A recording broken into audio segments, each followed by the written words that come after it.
We continue our ambassador series with an evening with the ambassador of Zimbabwe, Ambassador Maki Venyika Mankoranga. That, I think, will be a very interesting discussion as well. Tonight we are joined by the authors of a new book on foreign relations, After Bush, The Case for Continuity in American Foreign Policy. Timothy Lynch and Robert Singh join us tonight for what I predict will be a lively discussion. Mr. Lynch is Senior Lecturer in U.S. Foreign Policy at the Institute for the Study of the Americas School of Advanced Study, University of London. A Fulbright Scholar, he holds a Ph.D. in Political Science from Boston College. Robert Singh has been at Birkbeck, University of London since 1999. He graduated from Oxford with a D.Phil in Politics. He has lectured at Oxford as well as Trinity College Dublin and the University of Edinburgh. They have written a book that counters Bush's many detractors and ideological opponents. Though the shifting tide of public opinion has led many to anticipate that his successor will repudiate the actions of the past 8 years, our authors fly in the face of this conventional wisdom by arguing that there will and should be continuity in U.S. foreign policy from his presidency to those who will follow. They contend that the war on terror should be viewed as a second Cold War. Cambridge University Press writes that After Bush is an original and spirited defense of a foreign policy so many have dismissed as failure. Unique, defiant, and controversial. After Bush is certain to be the talk of Washington, the nation, and the world, end quote. Tonight, it is the talk of the World Affairs Council. Please join me in welcoming Timothy Lynch and Robert Singh.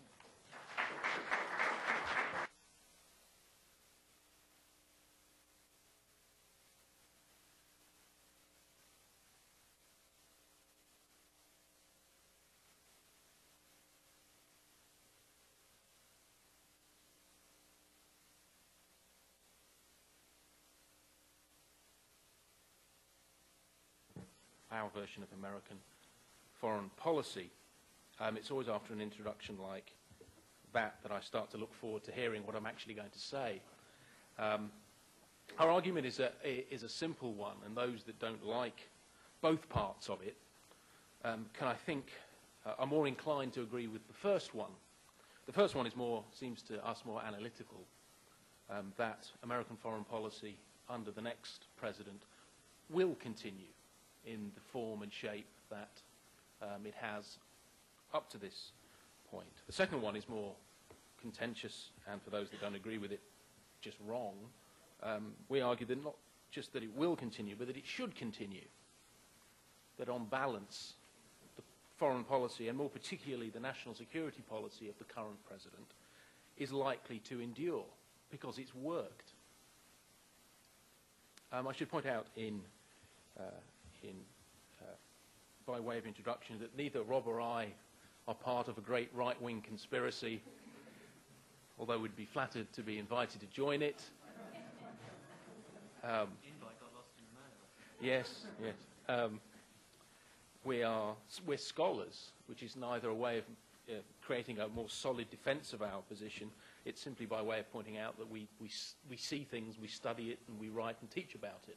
We have no partisan agenda. In fact, part of our argument is that whoever wins in November, although we will argue about this this evening and have a slight difference on this ourselves, whoever wins is not going to make a fundamental difference to the substance of American foreign policy. The style, the tone, either the age or the colour of the president will change, but the substance of American foreign policy will continue. Now, we've often been certainly in Europe, been derided, I'm sure this will only increase, as being Bush cronies or being supporters of George Bush, which I think is wrong. We're not going to this evening try and contend, nor have we done in After Bush the book, that this is a president that can be revised into the top 10 of American presidents. It just seems it would be absurd to try and make that argument. He's never going to be a top 10 president. Our argument is simply that he's been fairly normal, even predictable as a president, given the nature of the enemy as revealed on September the 11th. Indeed, that President Gore, or a President Clinton would have done not much different to what Bush actually did after the events of that day. Now, if that constitutes a defense of George Bush, then we'll have to carry the tag of being pro-Bush. But that's not our intention. We are necessarily, in making this argument, rather perverted, because if you look at the prevailing wisdom, if you scan the shelves in any mainstream bookstore after you've run your eyes over the several hundred feet of Noam Chomsky books, you will see these kinds of words in the titles of those books dedicated to recent American foreign policy, and I quote, hubristic, arrogant, sinful, incoherent, Faustian, embattled, proto-fascist, unraveling, alone, reckless, marked by folly, paradoxical, in need of taming. Now, surely you're asking, or perhaps several of you are asking, these authors aren't contending that these are wrong. Surely, if we just wait long enough, and come January of '09, America will rush back into the bosom of the United Nations. That suddenly it will start respecting the international law that it was so crucial in beginning, that it will subscribe to the Kyoto Protocol and put its soldiers in front of an international criminal court. Well, I'm here, we're here this evening, ladies and gentlemen, that to wait for that is to wait for Godot. The National Security Strategy of 2002, one of the great things about studying American foreign policy, unlike Russian or Chinese foreign policy, or certainly to the same extent, is that American presidents write down how they intend their strategy to be understood. And the Bush Doctrine is captured centrally in the document of September of 2002, the National Security Strategy. That will endure. Continuity will remain the hallmark of American foreign policy. American primacy as a means and as an end won't be rejected. Preventive and preemptive action will not be abandoned. The belief that the internal character of states matters as much as the capabilities of states will not disappear. And a belief in the inevitability and desirability of a liberal democratic peace will stay firm. Let me suggest a few points before handing on to my co-author, Professor Singh. And these, I think, are missed in the contemporary, increasingly, for obvious reasons, partisan landscape. First of all, history suggests far greater continuity in American foreign policy than disjuncture or rupture, particularly American national security policy, which is very slow to change. If you want to understand what Ronald Reagan did in his first term, you were obliged to observe the defense build-up that began under Jimmy Carter. If you want to understand Dwight Eisenhower's foreign policy, it's necessary to see what he inherited from the Truman administration.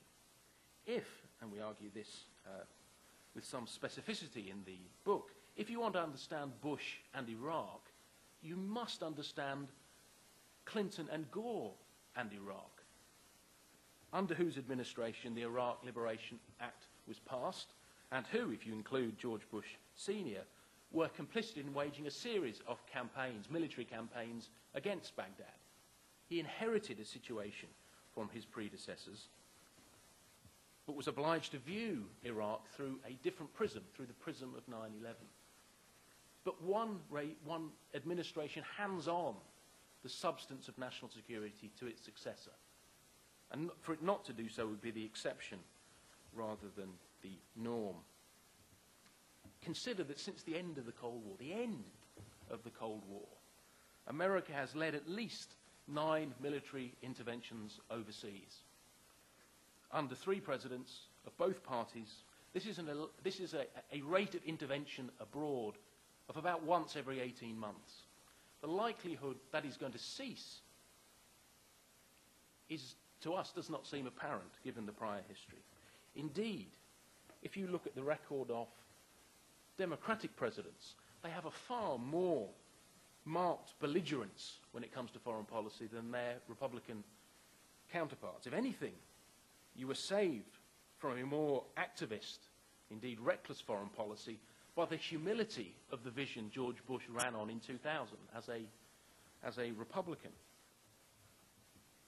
Lyndon Johnson, in 1964, warned the American people that if they were to elect Barry Goldwater in that year, Barry Goldwater would have 500,000 men in Vietnam.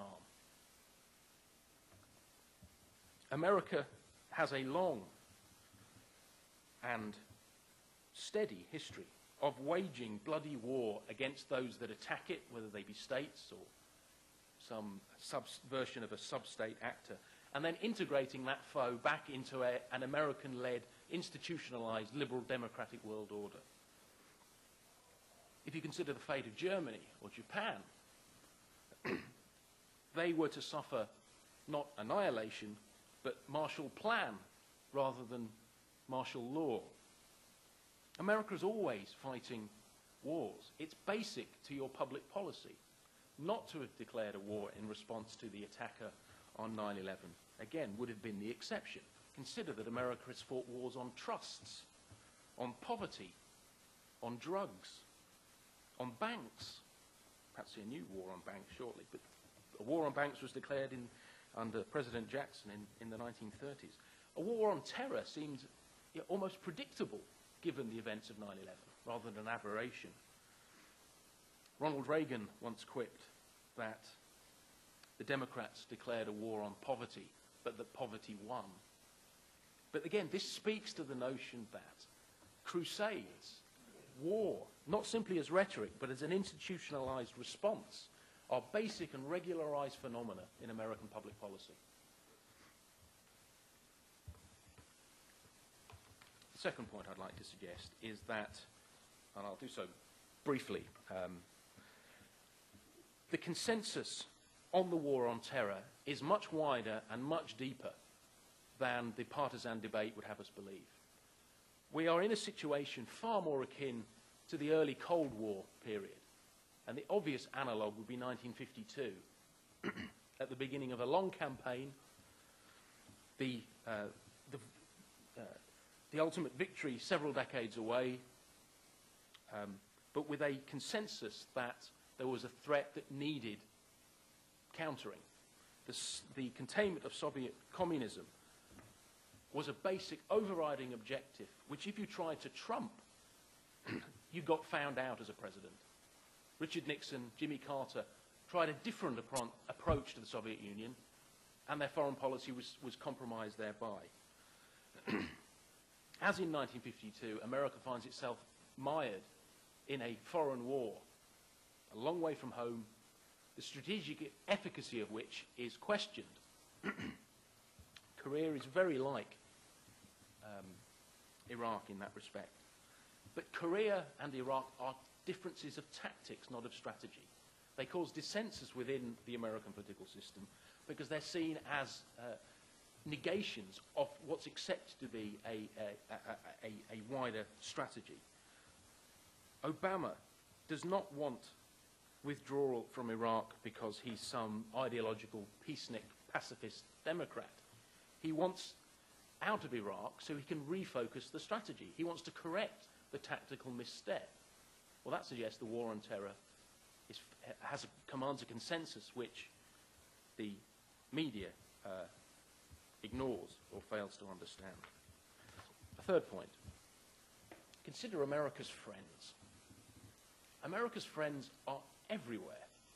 If you did a rough statistical measure, I think you'd find that something close to 90 foreign regimes have a formal treaty relationship with the United States. Well, that's over half the nations of the world. Despite much American introspection and Euro-liberal sniping and Latin American leftist fantasizing, the quantity and quality of America's formal friendships has actually, on balance, increased since 2001, not declined. And the way to illustrate that would be to see how German diplomacy and French diplomacy has changed in the last several years with the coming to power of far more intelligent leaders. Indeed, the the statecraft of Paris and Berlin in 2003 was far more the aberration than anything that was coming from Washington, as the movement of these policies back towards the United States, we think, demonstrates. Consider China and India, and then we can raise these as issues in the Q&A that follows, but we'd simply point out that US-China relations are probably at their strongest ever. And this after 8 years of a syntactically incorrect ideologue president, or a tool of ideologues in the White House. It's one of the great success stories of this president's diplomacy, and is unlikely to be changed in any fundamental sense by whoever replaces him. You'll consider that nostalgia for the Clinton administration tends to skew how we observe George Bush.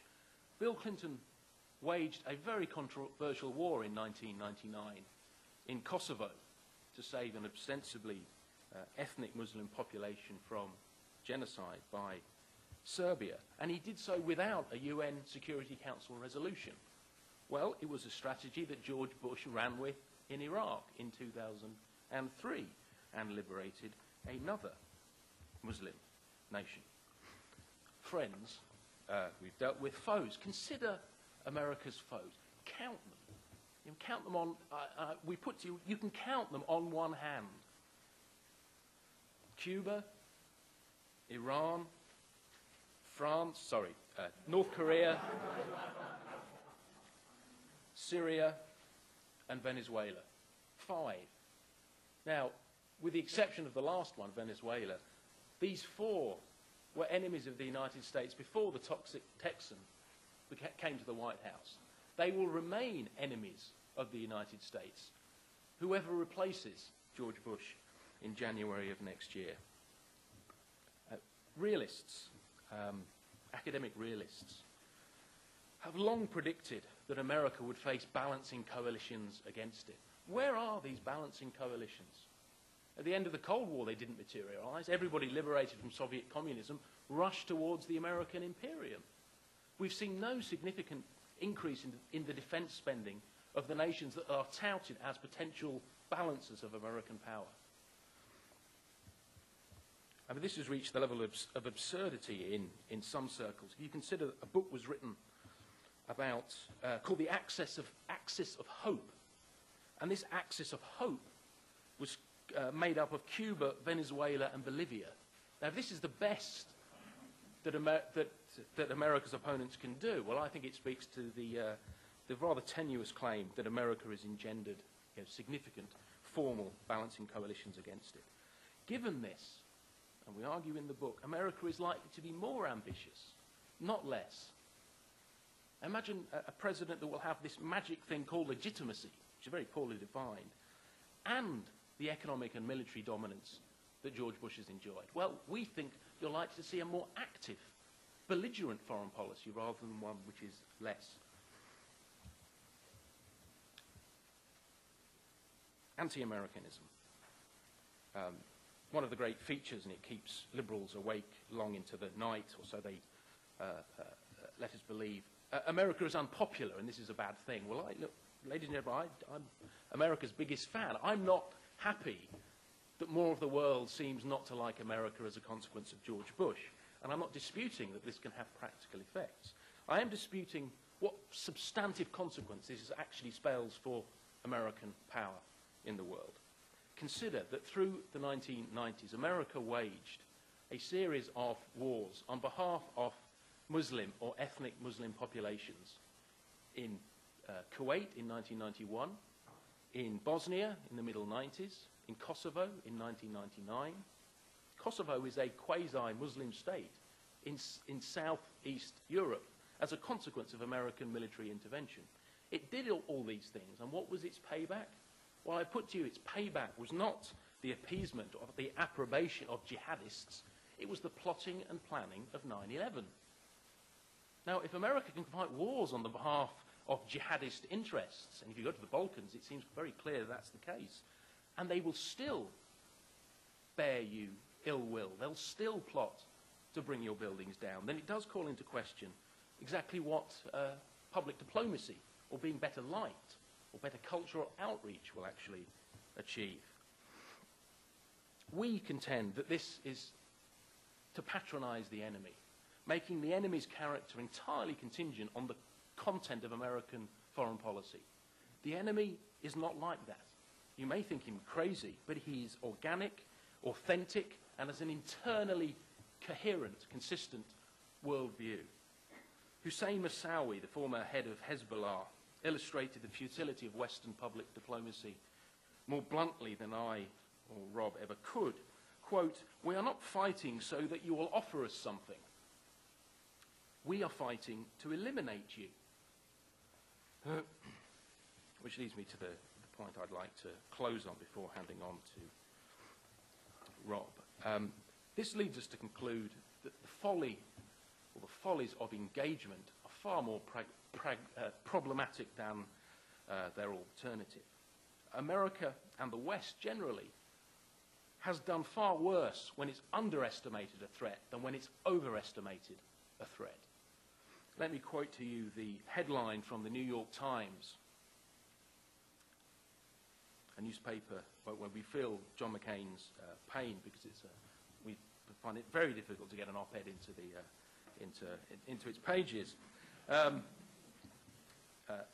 Their headline on December the 21st, 1924. Hitler, tamed by prison, released on parole, he is expected to return to Austria.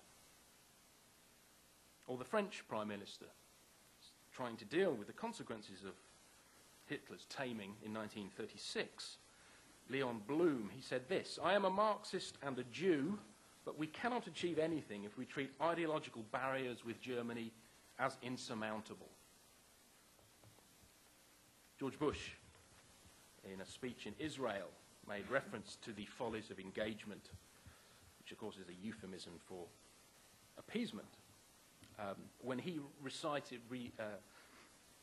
he quoted the American senator who said this when he saw Nazi tanks rolling into Poland in 1939. "Lord, if only I could have talked to Hitler, all of this might have been avoided." Well, to quote George Bush, we have an obligation to call this what it is, the false comfort of appeasement which has been repeatedly discredited by history. Thank you. On that note, I'll hand over to Professor Singh. Thank you.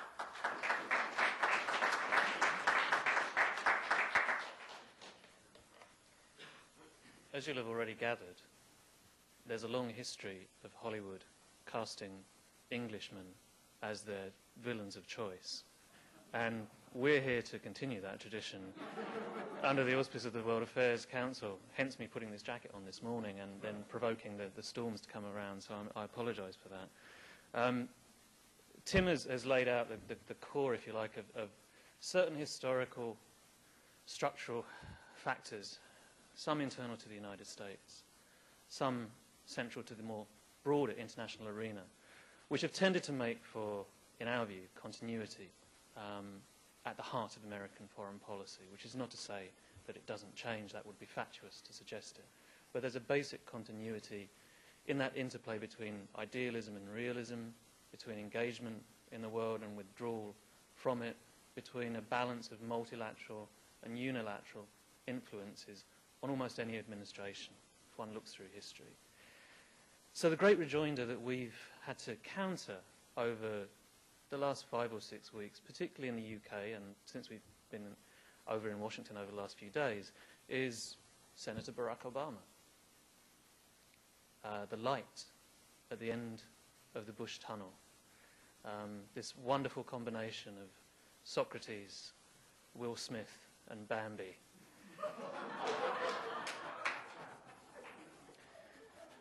Well, as you'd imagine, we have a slightly contrarian take on that prospect. And let me therefore, just for 10 minutes or so, throw out a few reasons why even the second coming under the auspices of the Illinois senator may not transform American foreign policy in the ways that some of his more emotional supporters on both sides of the Atlantic are hoping for. There was a headline you may have seen in The Economist a few weeks ago which had a picture of Obama and McCain on the front, and the punchline, "America at its best." And that's something that I think probably everybody in this room shares as a sentiment in terms of the impressive choice being offered American voters this November. Having said that, though, when one looks at the contrast that's typically drawn between the two candidates, it tends to focus on questions of character or personality. Youth versus, well, should we call it seniority? Hope versus experience. The independent-minded conservative in McCain versus the thoughtful progressive in Obama. Where there's less emphasis, at least thus far, is actually on substantive policy differences between the two. And that's significant, we think, which is not to dismiss in this highly partisan moment in American history that there are differences between the two. But in some respects, if you look over the choice facing the American electorate this year, there's as much of an echo between the two as there is a genuine choice, even on foreign policy. Now, we have one caveat, or I have one caveat for that, because we disagree slightly on this one. But anyway, if you look there, this is complicated by one factor, which is that Barack Obama seems to be emerging as something of a stealth candidate currently, which is to say, which Barack Obama are we currently looking at? Are we looking at the Barack Obama of the primaries and the caucuses in which NAFTA was to be renegotiated, there was to be a pause in any new free trade agreements, bilateral or otherwise, in which the WTO round in Doha was to be slowed and perhaps halted? Or are we looking at the Barack Obama who in last month's Fortune magazine described those positions as overheated campaign rhetoric? Are we looking at the Barack Obama of a few months back in the Democratic contest when there was to be an unconditional withdrawal from Iraq and when there was to be negotiations with no preconditions with Tehran, with Damascus, with Caracas? Or are we looking at the Barack Obama for whom he's going to take advice from the generals on the ground in Iraq, for whom, according to yesterday's Washington Post, even if there is a withdrawal over the next 16 months from January 2009, there will be a residual force left in Iraq, a residual force which apparently, according to the leaks from his campaign, consists of 50,000 American troops. Are we looking at the Barack Obama in relation to Iran, who is now suggesting there would have to be careful preparations before any engagement at any level with Tehran? Now, even on domestic politics, are we looking at the Barack Obama who, as Dreams from My Father put it, I chose my friends when I went to university very carefully, the French post-structuralists, the feminists, the readers of Frantz Fanon? Are we looking at that Barack Obama? Or are we looking at the Barack Obama who has suddenly discovered an individual right to gun ownership in the aftermath of DC versus Heller, and who now believes that child rapists can constitutionally be executed?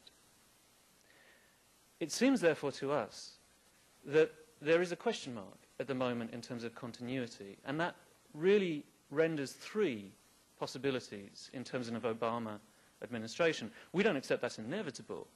McCain could still win if, or rather, Obama could still lose. But if one assumes, as seems increasingly probable, that there will be an Obama presidency, what might it look like? I guess there are three possibilities.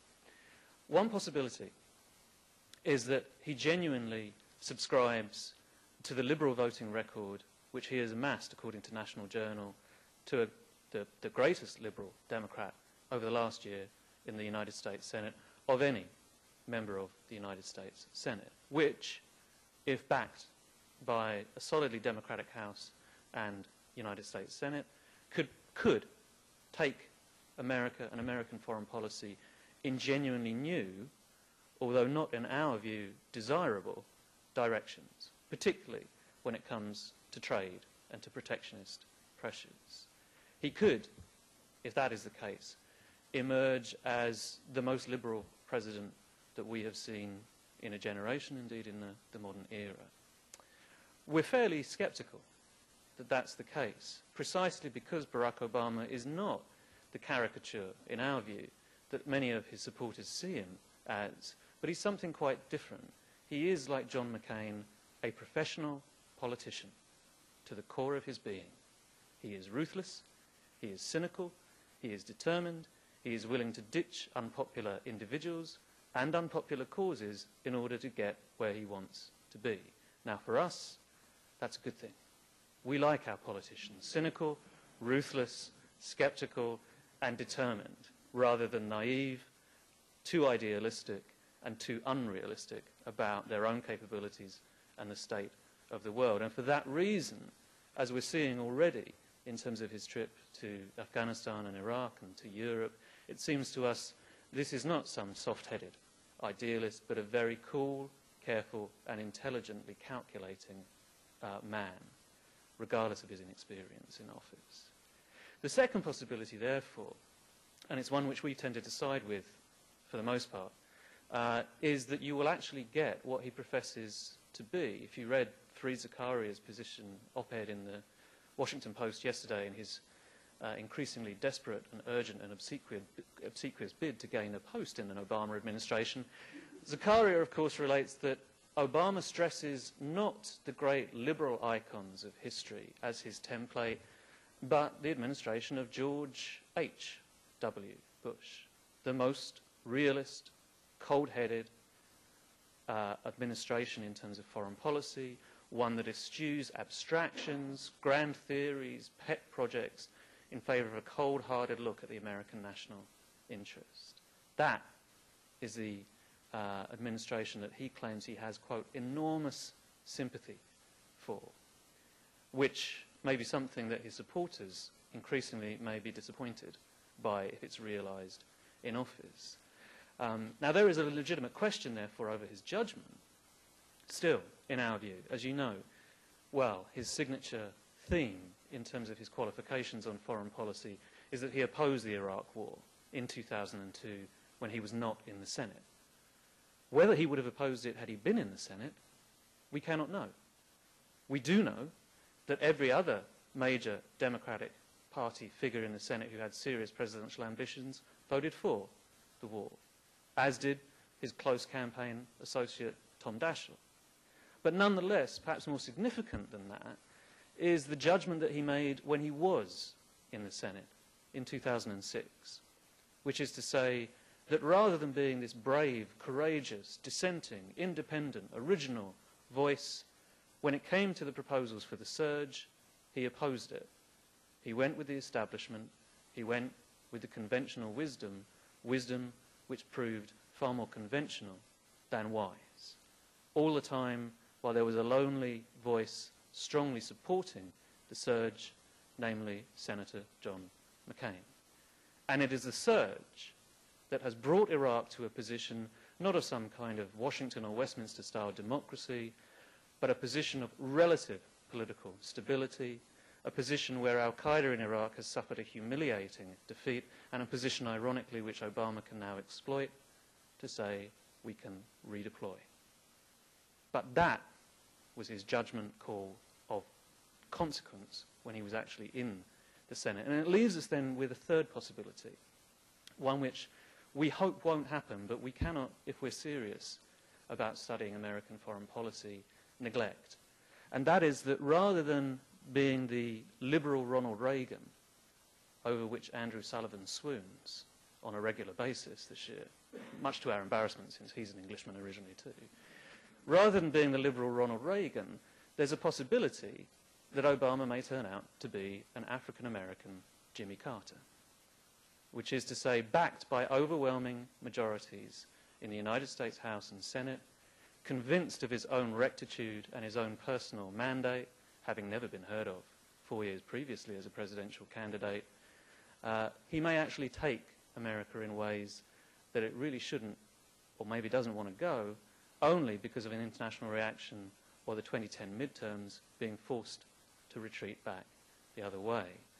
So it seems to us that there are forces within America that are deep and structural forces, and there are forces within the international arena that will make continue to make change the mantra for the election campaign, but may well make continuity the watchword for the next administration.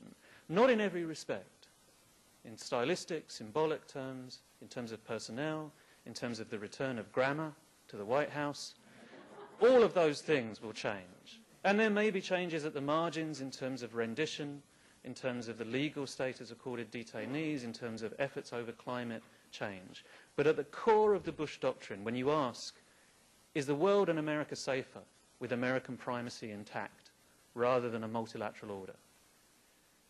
Is preventive or preemptive military intervention as a supplement to deterrence an option which no American president shall disavow?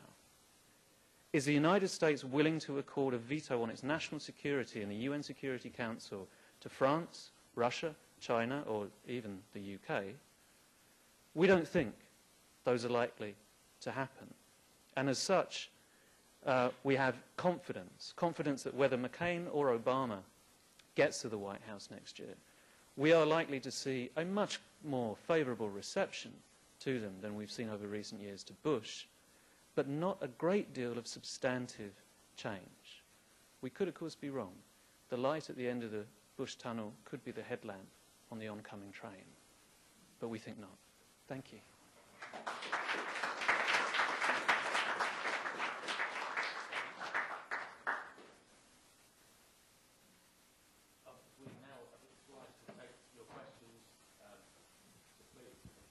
I guess in everything you said, I still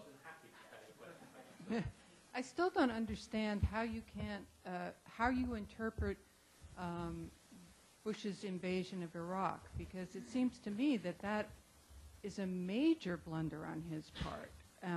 Whether you see this as a consistent policy or not, to have gone into Iraq and the consequences of going into Iraq seem to me to be enormously wrong, as has been borne out. So I guess I want to understand better how you see that. Well, we would argue that the Iraq war was the poor execution of an otherwise sound doctrine, that it wasn't the invasion as conceived, but the invasion as executed. And I'd ask you to consider, I'm not doing this playfully to upset liberals, but to consider that one of the problems with the invasion was in some ways it was too liberal in its assumptions. That Donald Rumsfeld did what the liberals told him. Go in light, leave a light footprint, because we're not colonists, and you will awaken the latent democratic sentiment of the Iraqi people, and we can come home. Now, America did that, and really until the surge, and arguably up through today, it's paid the price. And the price was chaos. So instead of imposing order and doing it with enough troops, as Bush Senior would have, had he been persuaded of the case, would have done, they went in too light. Now that's to indict the tactics, not the wider strategy. Well, I guess I rephrase this. Why was moving into Iraq a reasonable execution of the strategy that you described, as opposed to moving into Afghanistan? Well, of course, they did Afghanistan first, but... Very inconvenient. Well, yes, I'll give you at the time it didn't seem as incomplete as it does now.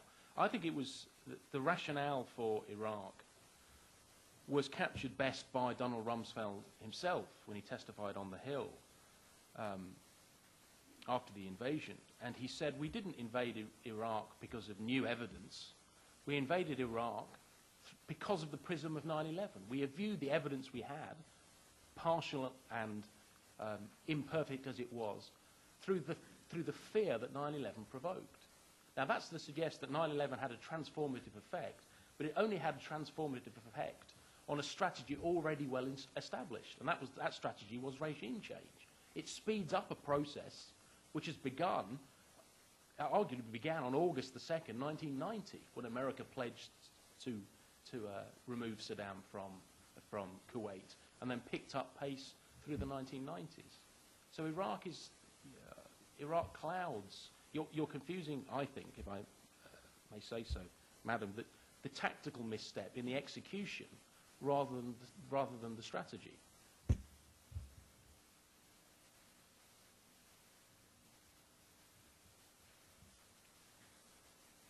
nice to be able to pick your own questions. So I don't like the look of someone, I can just overlook them, which I won't do. There's one at the... Yeah, sorry.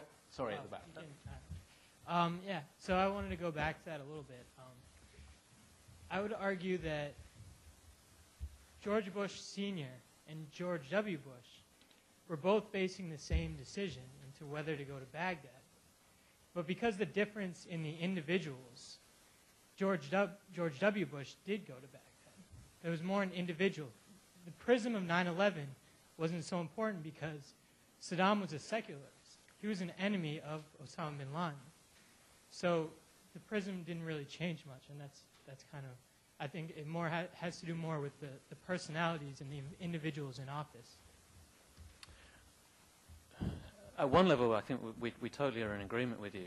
On the other hand, if you look to one of the key individuals, he was a man named Dick Cheney, who was Defense Secretary in the first Bush administration that decided not to go on to Baghdad, but who in the Son's administration decided this was something that America needed to do. And in that regard, I'll echo Tim and add to him hopefully in a couple of ways. The first is that 9/11 fundamentally, for us, changed our viewpoint, and we think changed most Americans' viewpoint, not of the structure of the international system, which did not change at all in the way that, say, it changed after the end of the Cold War, but it did change the sense of the threat of vulnerability that we face. And the major threat that we faced and continue to face is the nexus between mass fatality, terrorist groups, and weapons of mass destruction. That is going to be the priority for the Obama administration, if it occurs, to have to combat. Now, we can disagree on ways that one goes about doing that, but the reality, it seems to us, was that even with Afghanistan, we're not dealing in foreign policy in a sequential fashion, that we can take care of one problem, and while having taken care of that, we'll then move on to the next, and having taken care of that, we'll then move on to the next. Iraq was arguably a 60-40 balance. There were arguments, that's why the debate was so intense, that reasonable people disagreed on where the balance should lie in terms of the merits or demerits of an invasion. For us, we felt that the sanctions regime was crumbling, that there was already corruption, as we now know, rife in Russia, China, and France, the key three members of the UN Security Council, that Saddam's period in time as the leader of Iraq had seen only 2 years when he was not at war with one of his neighbors. And that after the end of the Gulf War, what we found, what the US found, what its allies found, was that we had underestimated his stocks of WMD. We were shocked to find what he had got and how close he had got to a nuclear program. Now, had we not intervened when we did, what would have happened? The oil would have restarted flowing, the sanctions would have ended, and the money that he would have accrued would have gone to what? Care for his people, economic prosperity, or the military, and re-establishing the WMD programs that he had. What that means is that at some point, maybe not in the first term of a Bush presidency or a Gore presidency, but probably by now, we would be confronting him in some way, but with much less purchase. Now, that doesn't negate for a moment the catastrophic mishandling of the post-war occupation, which we do not for a moment contest. But what it does say is that the world we're looking at now, and the world that the next administration is going to look at, is one in which there are several challenges, from Afghanistan to a Pakistan collapse, to a coup in Saudi Arabia, to the continued activities of Al-Qaeda around the world, to Hezbollah, to Hamas. All of these are challenges that Washington is going to have to deal with in some form or another. And if you just take, for example, briefly the Iranian case, there are two questions there. Is a nuclear Iran a red line for us, for the US, for the UK, for Europe, for Israel, for the Arab states in the region? If you think it is, then the question is, what are we going to do about it if and when sanctions and moral suasion do not persuade that regime to change its course? Those situations then, these very, very difficult national security questions, will continue to confront an Obama or a McCain presidency. In that sense, we don't contest the terrible misapplication of the intervention by Bush in Iraq, but we still maintain it was strategically the correct course of action. Yeah, there's one, this gentleman here, then I'll move across.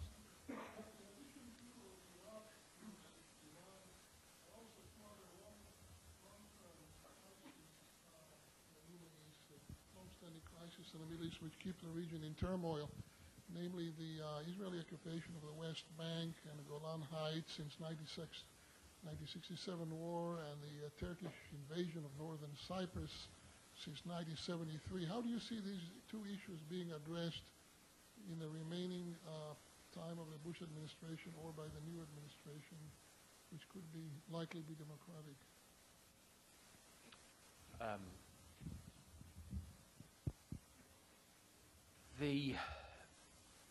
We don't buy into that school of thought which says that if you could solve Israel-Palestine, you would solve the problem of the Middle East. The problem of the Middle East, well, there are many and varied, but fundamentally the problem is of Arab governance. That seems to us what needs to change. And whether Israel grows stronger or disappears into the Red Sea will make very little difference to the quality of Arab governance. And I know you're not asking a pointed question, but I'd simply observe that through the 1990s, under Bill Clinton, those two peoples, Israel and Palestine, probably came closest than they ever have to finding a permanent peace, which didn't reach fruition. But the payback in terms of American security was negligible. Indeed, you could contend that someone like Osama bin Laden has far more interest in keeping, as does pretty much every Arab dictator in the Middle East, far more interest in keeping the plight of the Palestinians live and active than they have in solving that situation. Do you want to say something more? Yeah, I mean, I'd add to that. I think no one is under any illusions. Well, a few of us are under any illusions of how difficult this is.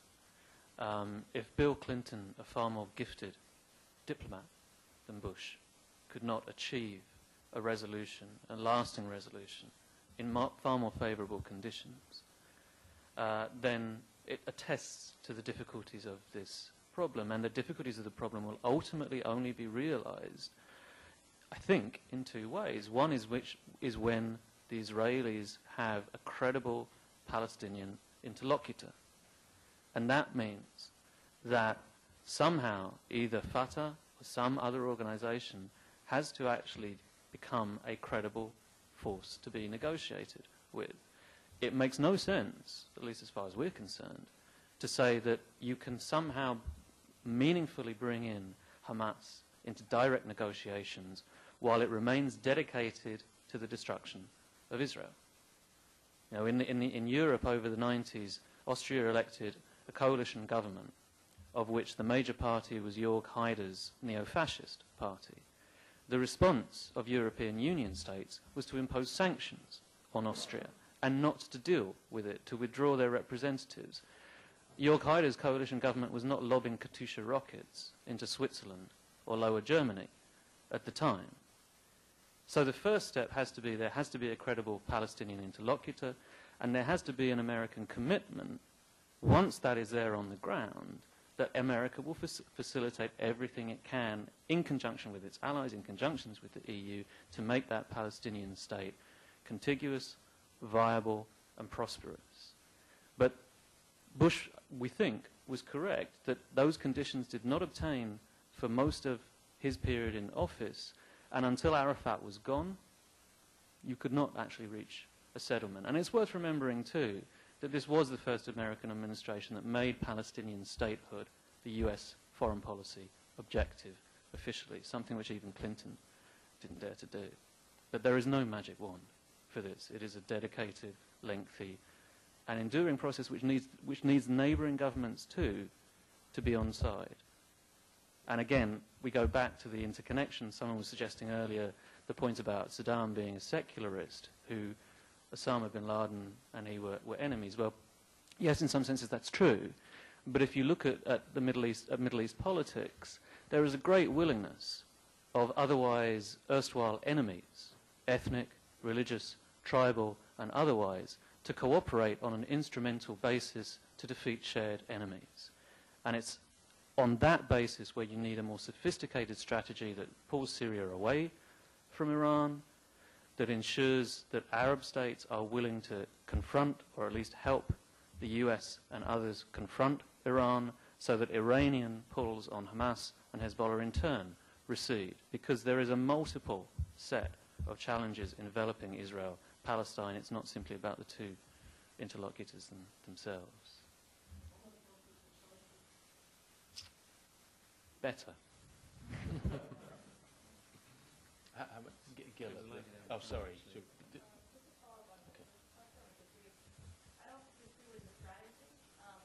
About going into Iraq. I really appreciate your viewpoints. But to say that we went in light because it was a liberal influence when the conservatives were the one who were driving this, I mean, I'm pretty liberal, but if I was going to go in, I'd go in with all I can to make sure that this wasn't going to backfire. Yeah, I mean, I take that point, and it's very well expressed. And perhaps this is being playful, but it was pointed out that the simple measure, brutal measure of shooting looters en masse in those initial few days would have had a far more salutary effect. But I can't remember NPR or the BBC or the New York Times editorializing to this effect. I'm just pointing out that it was a peculiar conjunction of conservatism and its coolness on nation building, and liberalism with its cold feet about colonization that produced the Iraq debacle. No one side is uniquely wicked in this regard, but neither is uniquely absolved. Yes, please, at the front. Well, my question, I guess, is more directed from, you guys made a comment earlier, sort of haphazard, about the light at the end of the tunnel, whether that's the light or that's the oncoming train.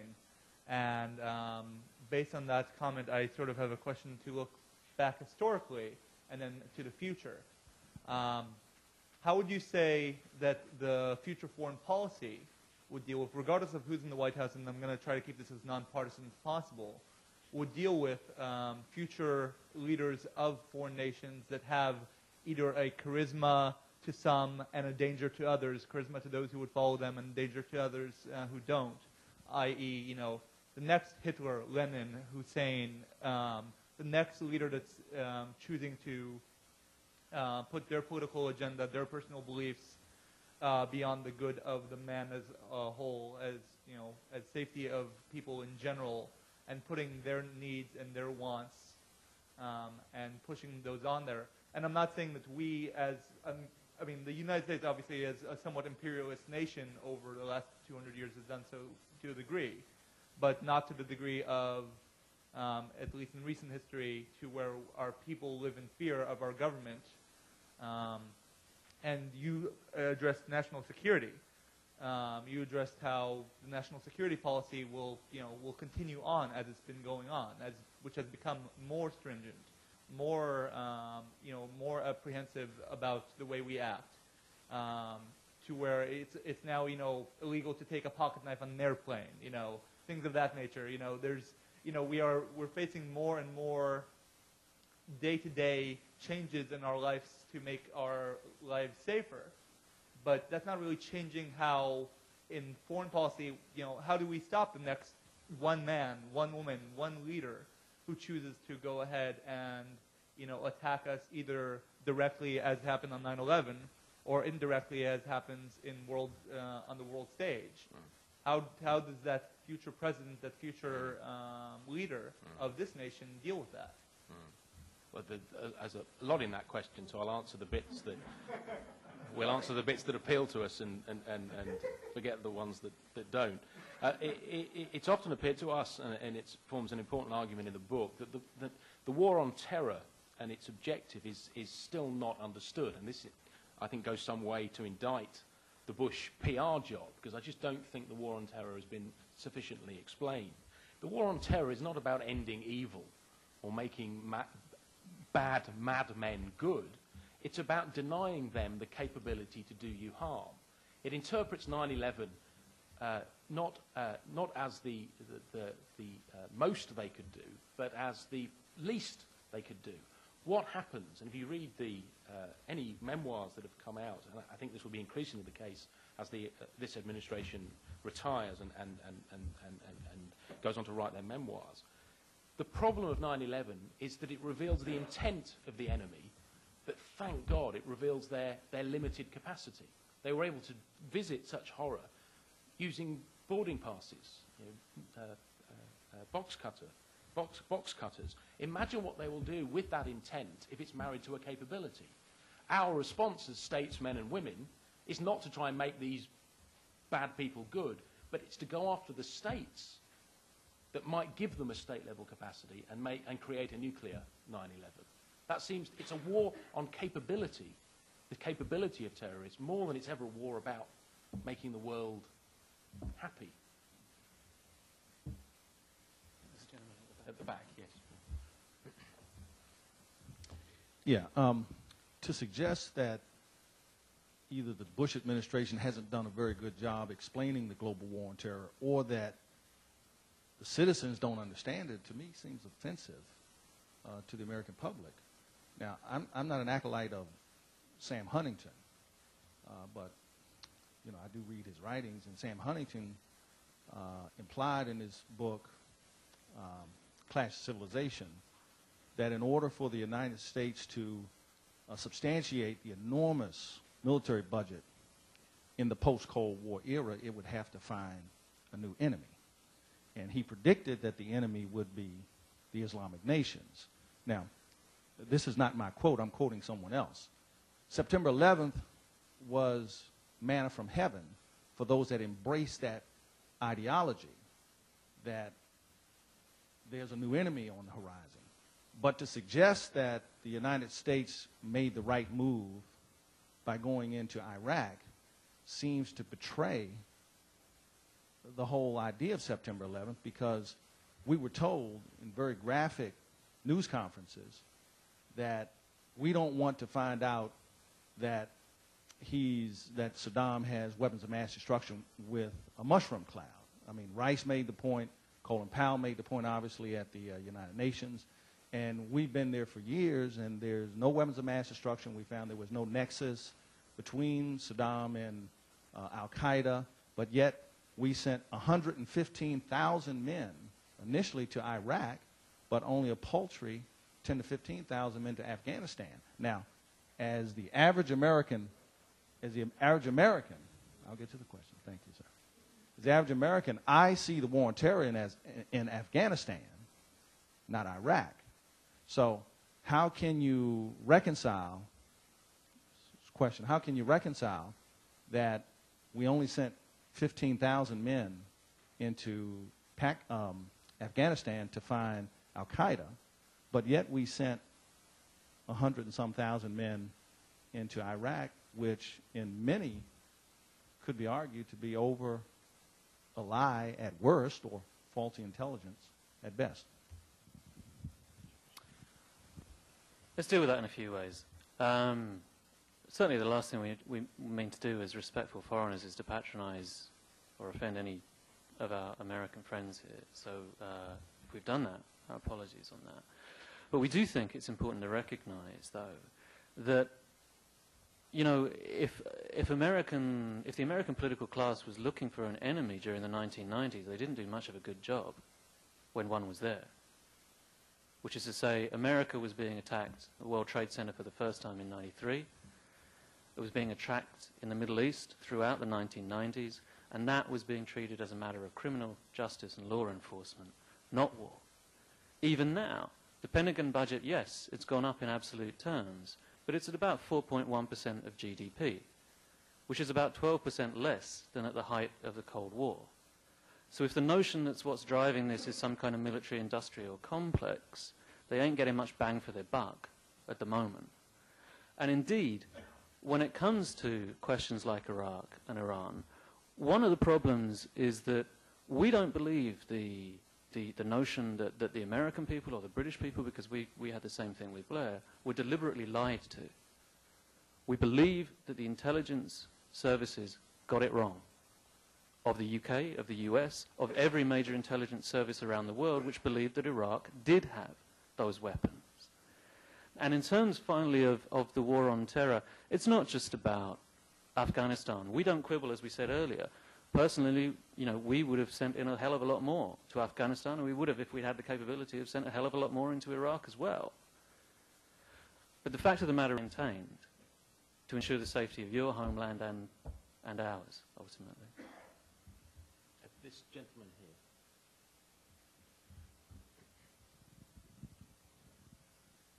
Before we finish, I just wanted to point out that you stressed two things that meant a great deal to me. One was we're in a second Cold War. You haven't stressed that much here, but it's very strong in your book. And the second is that I, as a more or less well-educated American, was really enriched by finding your point of view. You went back 2 or 3 centuries and described how this country has evolved. You described how our president and our Congress and the courts are intentionally set up to be in competition with one another. Somehow I'd never known that. I'm pretty idealistic, I guess, but you pointed out in a very cold, factual way and said, gosh, that's a pretty good deal you've got. I wanted to thank you for that, for both of those things. You've brought a great deal of illumination, I think, into my life of just what this country is all about and has been all about since we left the mother country. Thanks for coming, Dad. But no, sir, we're very touched, and thank you for those warm words. This gentleman down Sure, the front here. First, I just want to thank you guys. You said a lot of, intelligent things. It makes a lot of sense. You're actually preaching to the choir with me. I mean, a lot of what you said is, what I've, kind of over the years really felt strongly about. One of the things, with Iraq, I think it is totally true in this country. A lot of the people, they don't understand why we're there. And, Bush actually said it over in a mantra. He said, we're there because it's a central front on the war on terror. He didn't say it's because of weapons of mass destruction. It's a central front of the war on terror. And it's not shocking when you think that he called the axis of evil Korea, Syria, and Iran. And where is Iraq? It's right in the center, of all of that. So, I mean, I think strategically it's very complicated what they did, but, I think a lot of that plays into that. And I just would ask you what do you think on that, on how that played into that? Well, I think a couple of things. I don't mean to correct you, but I think the axis of evil reference was actually Iraq, Iran, and North Korea, not Syria. But I think one of the problems for the administration in actually developing and maintaining support here has been that its rationale for the invasion was never completely consistent. It employed a different set and a changing set of rationales. So democracy promotion, for example, was not really present prior to the invasion.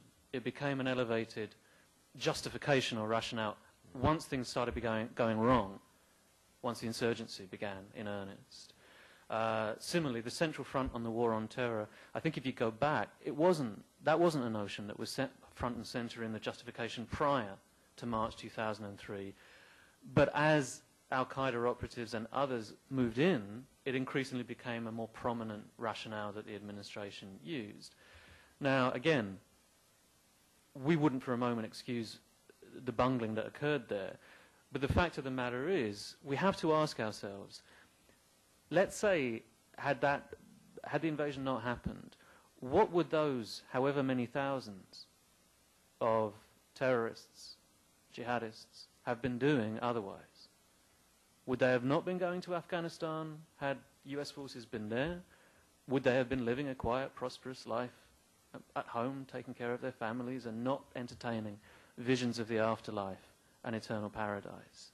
What's happened is that it became, not by design but by accident, a central front of several fronts in the war on terror.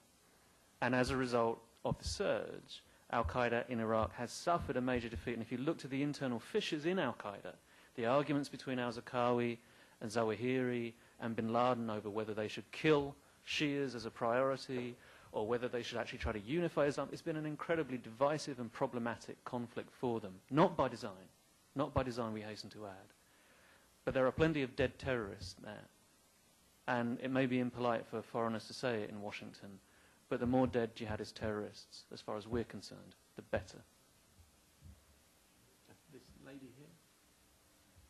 I would like to understand from your perspective why Britain was so inspired and so strongly supported Bush, while obviously the rest of Europe didn't. What was about Blair, his policy? I want to understand it from the European / British perspective. Britain is not quite Europe, so. No, I'm not British. I'm not European. I'm British. It's a very good question. It's often the caricature, if you're a supporter of Tony Blair, a man about whom we are increasingly nostalgic, given the nature of the man he handed power to, is that he was Bush's poodle. If you read any liberal newspaper, he was depicted as a poodle at George Bush's feet. But this seems to us an inversion of the actual relationship. Not to suggest Bush was Blair's poodle, but Blair was very much the ideologue in this relationship. In 1999, he made a very powerful speech in defense of what he called the international community, which wasn't the international communitarism exclusively of dialogue and the UN and fuzzy liberal concepts, but was an international community that was prepared to act with violence, with military force, where it saw the oppression of human rights and genocide, etc. So if you want an animating force, all right, I give you some neoconservatives surrounding Bush. Well, the notion of surrounding is always exaggerated. But if you want an ideological force that convinced him not just of the efficacy of his war on terror, but its morality, you'd look at Tony Blair. Now that's just that's one part of the argument. The other one is we just ask you to observe the historical pattern that whenever a British Prime Minister has fallen out with an American president, the consequences tend to be problematic. In Suez in 1956, one of those wars America fought, one of those wars that America refused to fight, and as a consequence kept Nasser, an Arab nationalism, in power in Egypt, went wrong for the British because the British couldn't bring the American president along. Vietnam went wrong for America, not exclusively, but in large part because it was unable to bring Britain into that war. And the Falklands War, it only starts to go right for Britain when it convinces the American president that they mean business. The exception, it tends to be the exception to the rule of effective foreign policy for the White House and Downing Street to separate. So I think history just suggests they were always ordained to fight alongside each other. Just to finish, we have a section on the book where we question and tend to be sympathetic to this notion of an English-speaking world, that over the long term, not simply because they share a common language, but there was a remarkable efficacy in their war-making, their foreign policy prowess of those nations that happen to be united by the fact of language and what that signifies, the British connection, which no other language or no other empire has been able quite to forge. So for Blair to walk away from Bush in his hour of need would have been remarkable, rather than what we actually did observe after 9/11. I'd add just one thing. Also, it's worth remembering, European mass opinion, for the most part, was against the Iraq War. But Britain was not the only government in Europe that was for it. Spain, Italy, Poland, most of the East European governments were behind the United States. So Europe, as it so often is divided, not united on that one. But one in the middle there. Gentleman, please, yeah. Yes. You discuss sort of public opinion with regards to, I guess, Bush policy in the United States and in Europe. And I guess a lot of commentators who focus on the Middle East often make the case that a large thing that is, behind terrorism is Arab opinion, the Arab Street opinion against the United States.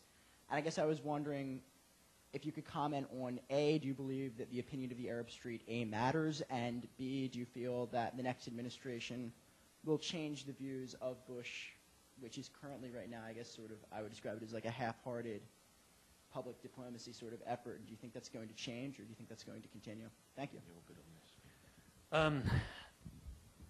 It's a very, very good question. It's a difficult question. It matters at this level. As long as you maintain autocratic and dictatorial regimes in that region, in which there is no political space for dissent, for ordinary Arabs and ordinary Muslims more generally, the only ultimate recourse politically is jihadist forms of organization of one type or another. And that's why it seems to us it's not likely to happen in the next administration at all, because democracy promotion has something of a bad taste now. But it is something that's historically a very big part of most American ideals, that the world is safer with open market, mature constitutional democracies. And again, if you take, say, not an Arab state, but Iran, there you have a population that outside Israel is the most sympathetic, pro-American in the entire region, but a population which has no say whatsoever in its own government. That regime portrays itself as a regional firefighter when it's a regional arsonist.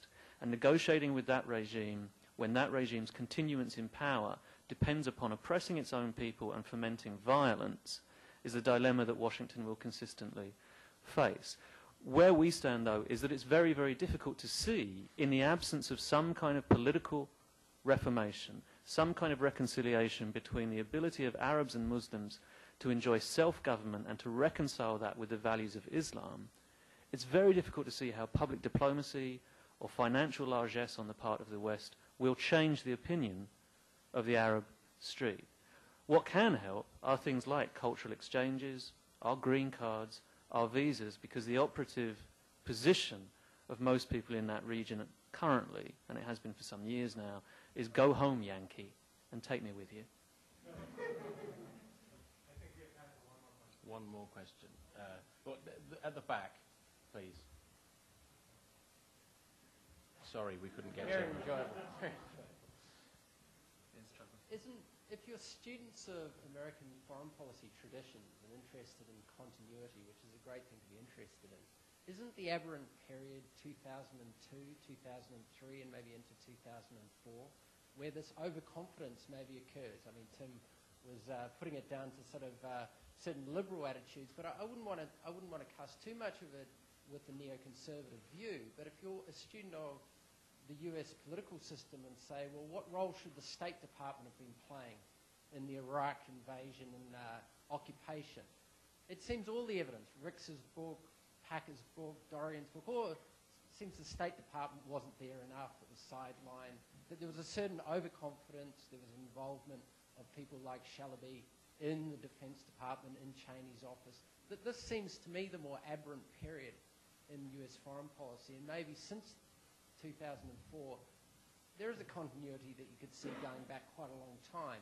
But for a period, and I suppose it's how central you see the occupation of Iraq is as defining of, I suppose, the Bush administration, that period to me seems the one that you might say, well, we wouldn't want a continuity of that, and that is a period that would be probably better to see sort of put into a space that we will study for a very long time as one of the not-so-great moments in American foreign policy. Well, I'm sure we can both say something to that. I mean, I have some sympathy with it. Our argument, of course, is not that American national security is identical in every era and it's naive to see difference and change. And, of course, if you study American foreign policy, you will see that it's, as our good gentleman at the front has observed, that competition is basic to American politics, but peculiarly so when it comes to foreign policy. something that should have remarkable efficacy. In every other administrative, non-American government, foreign policy is given over to the executive. And the executive, it's not quite Tony Blair clicking his fingers and 50,000 British troops appearing in the desert, but it is pretty much. Whereas the notion that an American president has complete carte blanche to run foreign policy is to misread what the Founding Fathers made foreign policy to look like. So we're back in the period that Brendan speaks of in 2002, 2003, the build-up to the Iraq War, necessarily because you defined a war on terror which is primarily or substantially military, you're going to get a movement of power, a balance of power towards the Pentagon. But these things are recurrent. The ebbs and flows of institutional strength are basic to American foreign policy. If anything, the case for continuity is proven by movement back towards the State Department. In fact, a movement that's become very pronounced, I think, in the last few days since we've been in Washington. I'll have my cake and eat it both ways, because I'm entitled, because I'm a foreigner here. I agree with you at one level, and since we've been here, we've been learning very strongly that Obama's advisors have been telling European heads to cool it, because they should expect that his first term will be more close to Bush's second term in foreign policy than Bush's first term was to his second term. Having said that, let's just remember the historical caveat that screw-ups in the foreign policy decision-making process, blowback, competition, turf wars, wrong decisions, have a long, long pedigree in American history, as in other countries. Maybe not necessarily on the scale and the calamity of the period from 2003 to 2006, but they're nothing new. And in that sense, there's some continuity there too. Thank you. I think that has to be the last word. Thank you very much.